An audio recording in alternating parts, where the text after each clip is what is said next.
மயிலாடுதுறை மாவட்டம் பொறையார் அடுத்த எடுத்துக்கட்டி கிராமத்தில் குடியிருப்புகளை மழைநீர் சூழ்ந்ததால் மக்கள் பாதிக்கப்பட்டுள்ளனர். கூடுதல் தகவல்களை செய்தியாளர் தாயுமானவன் கூற கேட்கலாம். மயிலாடுதுறை மாவட்டம் பொறையாரூரை அடுத்த எடுத்துக்கட்டி சாத்தனூர் பகுதியில் தான் நாம் இருக்கிறோம். இந்த பகுதி முழுவதுமே குடியிருப்புகள் வெள்ள நீரால் சூழ்ந்திருக்கக்கூடிய காட்சிகளை நம்மளால் பார்க்க முடிகிறது.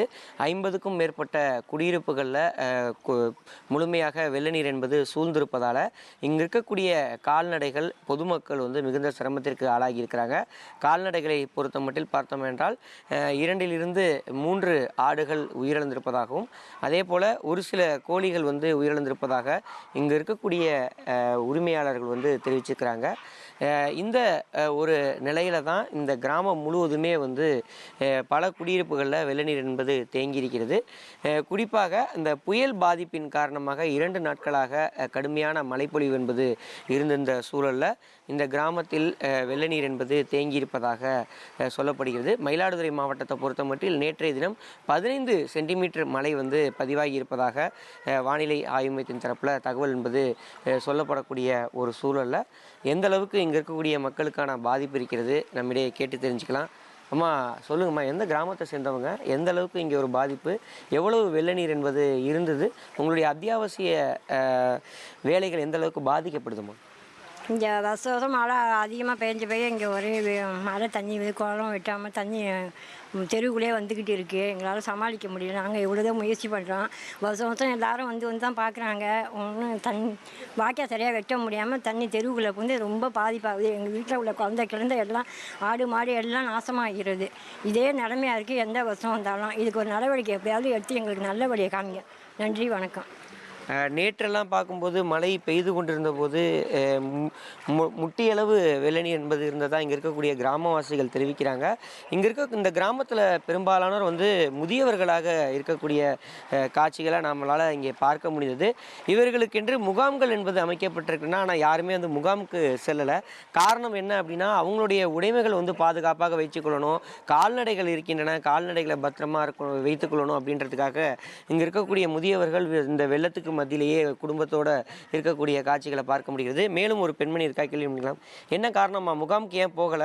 இவ்வளவு வெள்ளத்துக்கு நடுவில் நிற்கிறீங்க, என்ன ரீசன்மா? யாரும் இதுங்க கண்காணி கொடுக்கல, பார்க்கல, ஒன்றும் உதவி தசை செய்யலை. அதனால எவ்வளோ பாதிப்பாக இருக்குது, எவ்வளோ தண்ணிமா நிற்கிது? தண்ணி எத்தனை நாள் நிற்கிது? தண்ணி 4 நாளாக நிற்கிது. தண்ணி நிற்கிது. தண்ணி 4 நாளாக நிற்கிது. ஆடு மாடு கோழி எல்லாம் சேதப்படுது. உங்களுக்கு என்ன பொருள் போயிருக்குது இது வரைக்கும்? எங்களுக்கு 4 கோழி ஆடு எல்லாம் நஷ்டப்பட்டு போயிடுச்சு தண்ணி பூன்றதுனால. நீங்களே பார்க்கலாம், ரொம்ப தாழ்வான பகுதி, முறையான வடிகால் வசதிகள் இங்கே இல்லாததுனால இது போன்ற வெள்ளப்பெருக்கு இருப்பதாக சொல்லப்படுகிறது. கிராமத்தை சேர்ந்த நபர் ஒருவர் இருக்கிறார். இவர் தான் நம்மளை தொலைபேசி வாயிலாக அழைத்து இங்கே இருக்கக்கூடிய பாதிப்பு நிலவரத்தை சொன்னார். நீங்களே சொல்லுங்கள், எந்த அளவுக்கு இங்கே பாதிப்பு இருந்தது, 2 நாட்களாக எப்படி இருந்தது, இப்போ எப்படி இருக்குது? இங்கே கிட்டத்தட்ட ஒரு 3-4 வருஷமாக இந்த வடிகால் பிரச்சனை இருந்துருக்கு சார். இங்கே கோயில் சன்னதி கோலம் சிவன் கோயில் இருக்குது, கவர்மெண்ட் கோயில். அந்த கோயிலுக்குள்ள வடிகால் இங்கே தூர்வாரப்படாமல் இருக்குது. நாங்களும் கிட்டத்தட்ட 4 ஆண்டு காலமாக கலெக்டர்கிட்ட வரைக்கும் மனு கொடுத்துட்டோம், ஆடியோட்ட சொல்லிட்டோம், தாசில்தார்ட்ட சொல்லிட்டோம். பார்க்குறாங்க, அன்னைக்கு சரி பண்ணிட்டு போயிடுறாங்களே ஒழிஞ்சு இதனால் பார்த்திங்கன்னா இந்த 3 நாளாக இந்த புயலில் ஆடு மாடு சேர்த்துட்டு எங்களுக்கு போக்குவரத்துக்கே இல்லை. மக்கள் கரண்ட்டு 3 நாளாக கரண்ட் இல்லை. கரண்ட் இல்லாமல் 3 நாள் அவஸ்தைப்பட்டோம். இன்னும் தண்ணி நைட்டு பார்த்திங்கன்னா சரியான தண்ணி இருக்குது. லேசாக மழை விட்டதுனால கொஞ்சம் இதாக இருக்குது. இப்போ திரும்ப நைட்டு மழை பெஞ்சால் ஃபுல்லாக தண்ணி வந்துடும். இதை கொஞ்சம் சரி பண்ணணும். வடிகால் வசதிகள் சரி பண்ணணும். வடிகால் வசதி, சாப்பாடு பிரச்சனை பெரும் பிரச்சனையாக இருக்குது மக்களுக்கு. முகாம்கள் அமைச்சு தந்திருக்கா சொல்கிறாங்க. ஏன் யாரும் முகாம்களுக்கு போகாமல்? இங்கே முகாம்லாம் இந்த ஏரியாவில் முகாம்லாம் ஒன்றும் சரியான முறையில் அமைக்கணும். இங்கே பார்க்கவே இல்லை. இப்போ நீங்கள் தான் வந்துருக்கீங்க. நாங்கள் சொன்ன உடனே நீங்கள் தான் பார்க்குறீங்க. யாரும் பார்க்கவும் இல்லை. நைட்டு மட்டும் வந்தாங்க. நைட்டு பார்த்துட்டு காலையில் வரன்ட்டு போனாங்களே ஒழிஞ்சு யாரும் வரல. இது வரைக்கும் யாரும் ஒன்றும் செஞ்சு கொடுக்கல. இங்கே வடிகால் வெட்டினாவே எங்கள் தேவையை நாங்கள் பூர்த்தி பண்ணிப்போம். இங்கே வடிகால் வசதி ஒன்றும் சரி பண்ணி கொடுக்காத தான் மெயின் பிரச்சனை எங்களுக்கு.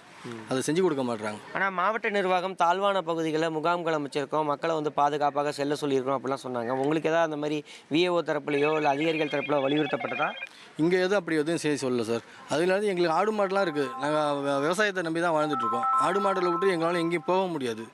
இப்போ கோழிகளுக்கு ஆடு மாடுக்கு பாதுகாப்பு இல்லை. அதனால் நாங்கள் இங்கே தான் இருக்க வேண்டிய சூழ்நிலை நாங்கள் இருக்கோம். மாவட்ட நிர்வாகம் இதை நீங்கள் எங்களுக்கு வடிகால் வசதி சரி பண்ணி கொடுத்தாவே நாங்கள் நல்ல விதமாக வாழ்க்கை. நீங்களே பார்க்கலாம், இந்த இடத்துல ஒரு 30க்கும் மேற்பட்ட குடியிருப்புகள் இருக்கிறது. ஏராளமானோர் வந்து முதியவர்கள் இங்கே இருக்கிறாங்க, வசிக்கிறாங்க. கடுமையான வெள்ளத்திற்கு மத்தியில் தான் வந்து இந்த பொதுமக்கள் வந்து வாழ்கிறாங்க. குடியிருப்புகளை சுற்றி வெள்ள நீர் என்பது தேங்கியிருக்கிறது. ஆங்காங்கே கால்நடைகள் என்பது உயிரிழந்திருப்பதாகவும் மீதம் இருக்கக்கூடிய கால்நடைகளை பத்திரமாக மீட்பதற்காகவும் பாதுகாப்பாக வைத்துக் கொள்வதற்காகத்தான் முகாம்களுக்கு செல்லாமல் இங்கே பாதுகாப்பாக முடிந்த அளவுக்கு இங்கே இருப்பதாக, வெள்ள நீருக்கு மத்தியில் இருப்பதாக இங்கே இருக்கக்கூடிய மக்கள் தெரிவித்த கருத்துக்களை தான் பார்த்து வருகிறோம். இனி செல்லும் இடமெல்லாம் செய்தி. தந்தி டிவியின் வாட்ஸ்அப் சேனலை ஃபாலோ பண்ணினா செல்ல இருக்கும் இடமெல்லாம் செய்தி. இதோ QR கோட் இப்பவே ஸ்கேன் பண்ணுங்க, ஃபாலோ பண்ணுங்க.